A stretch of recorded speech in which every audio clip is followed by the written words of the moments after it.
and physical activity. I have actually met young girls as young as like 15, 16 who are avid long distance runners who have stress incontinence. And so this is a very common problem. And it is a problem that, number one, there are no medications for this.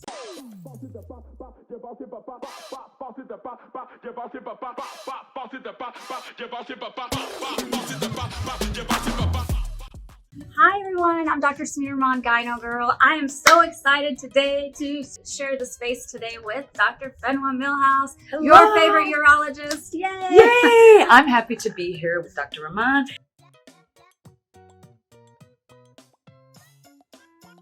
And we are going to talk about what today? Stress incontinence. Yes.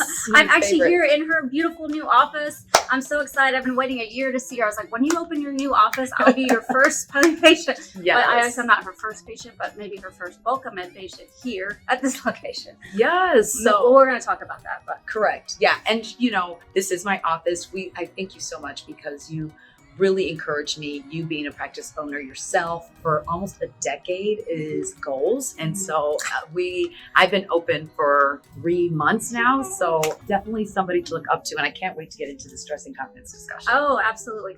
And so I'm going to be full disclosure here and let you guys know that I have been struggling with stress incontinence since my third child. My baby's 4 years old. I'm obviously I know what to do for it, right? I've done pelvic floor therapy after each child, and every time it got better, but I'm a big runner and I box and I do all this stuff physical activity wise. And guess what's been my favorite friend? It's called the Speaks underwear, because I have to wear the underwear that helps to, absorb the leakage. The leakage. The leakage, yes. And so basically, and I've tried a lot of things. I've tried after my third child, she's 4, like I said.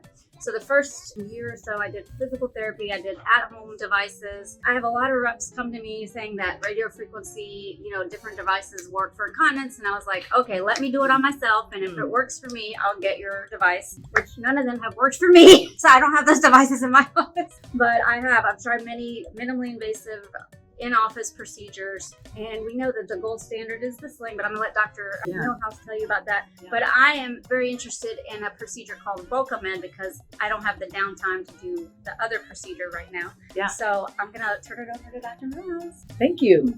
Well, stress incontinence is an unintended loss of urine with activity. It is from a rise in pressure in the abdomen and pelvis that can be from a cough, a laugh, a sneeze, even just running, exercise, a jump. Sometimes it's as small as just bending over or certain position changes that causes a rise in pressure. And sex too. Sex can be a rise in pressure that is not supported by the urethra, and so therefore urine expels out. And it's extremely common, especially in vulva owners, more than it is in penis owners, although it can happen in anybody. Other risk factors include pregnancy and delivery. Age is a big risk factor. So as we get older, we're at worse or increased risk, and weight too, and physical activity. I have actually met young girls as young as like 15, 16 who are avid long distance runners who have stress incontinence. And so this is a very common problem. And it is a problem that, number one, there are no medications for this. If you have this problem and somebody is giving you a pill, take this pill for your stress incontinence, they do not know what they're doing.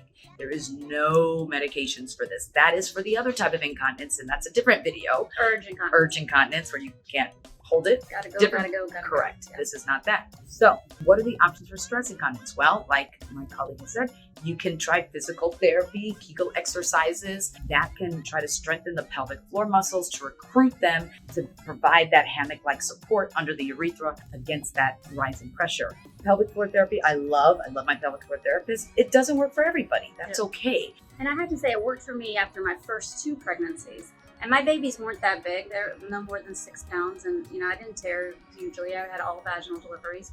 But I think that, over the time and the years, the collagen and the pressure. And, and I'm very physically active. I run many marathons in the past. I'm not doing anymore.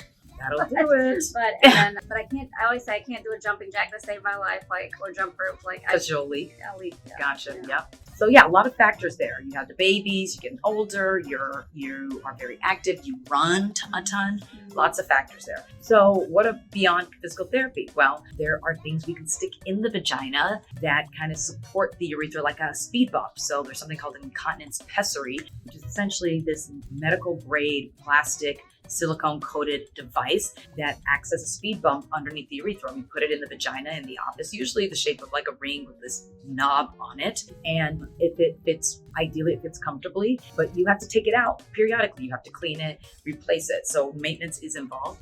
There are incontinence tampons that are disposable that you can take and use daily. Beyond that, then we're talking surgical interventions. And surgery is a very common way to treat stress incontinence. I love stress incontinence because these are one of my favorite types of surgeries.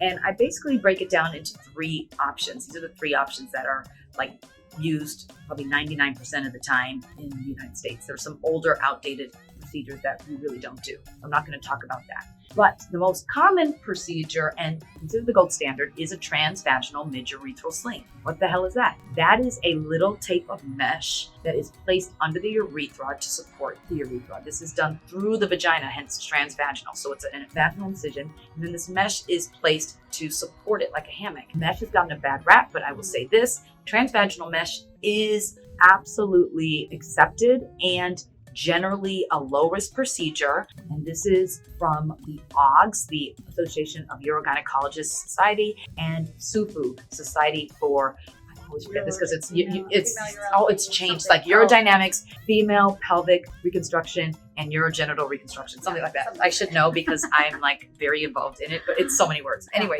the society that have all the experts like us. Okay, very low side effects, mesh risk. Most people who have a transvaginal sling do very, very well. Yeah. The success, I quote, is 85 to 90%. Actually, in my experience, there are very few patients I can remember where it did not work. I mean, it's well over 90% that patients are like, oh my God, it's significant. And it's so much fun seeing these patients in recovery or follow-up because they're like, I can jump, I can run, I can pick up, I can do this. So that is the sling. Now, the recovery is such that for 6 weeks, you're kind of out of commission. Nothing in the vagina, so no sex, no tongues, no toys, nothing, no fingers, no exercise. It's going to be the tough, yep. Yeah. No exercise and no lifting over 10 pounds for 6 weeks. Yeah. My 4-year-old's 35 pounds. That's the problem. And he wants to get picked up. She wants to get picked up, sorry. Yes. So there is something called an autologous sling. An autologous sling is basically the same concept as a mesh sling, but we're taking your own body. We're taking a piece of your body and making a sling out of it. We can take that piece either from your belly in a C-section type cut or from your thigh, your leg. I actually like taking it from the leg because it's just easier. We make that into a sling and then we put that up. And that is also as successful as a mesh sling. The advantage is there's no mesh. Disadvantage is it is a more involved procedure. It's definitely a longer procedure, easily twice as long as, it takes me like 30 minutes to do a mesh sling. Autologous sling can take me up to 2 hours. And the recovery is a little bit more intense because the incisions are a lot bigger. Then the other option for surgery is Bulkamid or urethral bulking. Bulkamid is a brand that is the most common urethral bulking agent, I believe, that is used currently, one that I use. But in general terms, urethral bulking. And urethral bulking, think of it like fillers. Fillers that people get in their cheeks or their lips to plump things up. We can use fillers. It's not the same fillers, but the concept is the same. We can use fillers to plump up the urethra and kind of provide resistance against urine leaking out. And that's the concept. It's done through a camera inside where you pee out of. So there are no incisions, none, which is great. Yeah. It's quick, takes like 15 minutes or less to do. You're in and out. There is like virtually no downtime. You may have a catheter overnight. That is, I would say, less than 10% of patients of mine need a catheter overnight. And really, you can return to full physical activity with 24 hours later. There's no restrictions like that. Bulkamid, I've seen really good success rates that rival the sling, 85%. I will say this, however, the Bulkamid is unlikely to last as long as the sling probably will last you.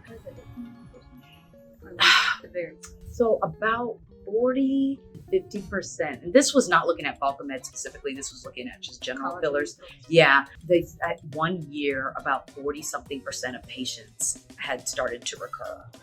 So, you know, I tell patients, I think by year 3, between year 3 to 5, that most patients will probably, you know, need either another bulking or do something different. But it's a great option. People love it. People love it.